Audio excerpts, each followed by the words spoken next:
এশা murder কর্মফল নারী প্রধান চরিত্র।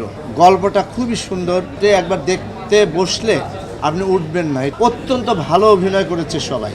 বাঁধন তো 100-তে 200। এই চলচ্চিত্রটি আপনারা দেখবেন এবং যাতে দেখে সেই ব্যবস্থা আপনারা করবেন। এর কারণ হচ্ছে কয়েকটি।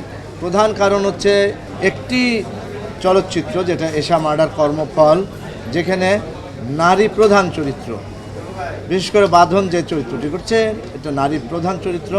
এই চরিত্রটি ইচ্ছা করলে কোনো পুরুষকে দিয়েও করানো যেত, কিন্তু সানি সানোয়ার সে তাকে সিলেক্ট করেছে, একটা সাহসিকতার পরিচয় দিয়েছে।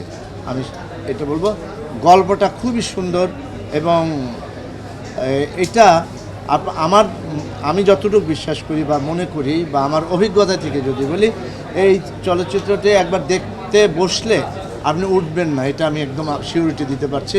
কারণ অত্যন্ত ভালো অভিনয় করেছে সবাই।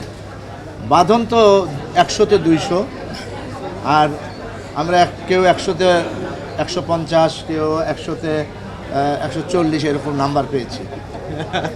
তো যে কারণে এই চলচ্চিত্রটি আপনারা দেখবেন এবং আপনারা সাংবাদিক ভাইরা, আমি খুব একটা চলচ্চিত্র করি নাই, আমার অভিজ্ঞতা অনেক বেশি না, তারপরে আপনাদের কাছে অনুরোধ থাকবে, আমার যারা ভক্ত আছেন, বাঁধনের যারা ভক্ত আছে, এদের যারা ভক্ত আছেন, সবাই মিলে সারা বাংলাদেশের 18 কোটি মানুষের ভিতরে অন্তত 80 ভাগ মানুষ যেন দেখে সেই ব্যবস্থাটা আপনারা করবেন, আমি এই কামনা করছি আপনাদের কাছে।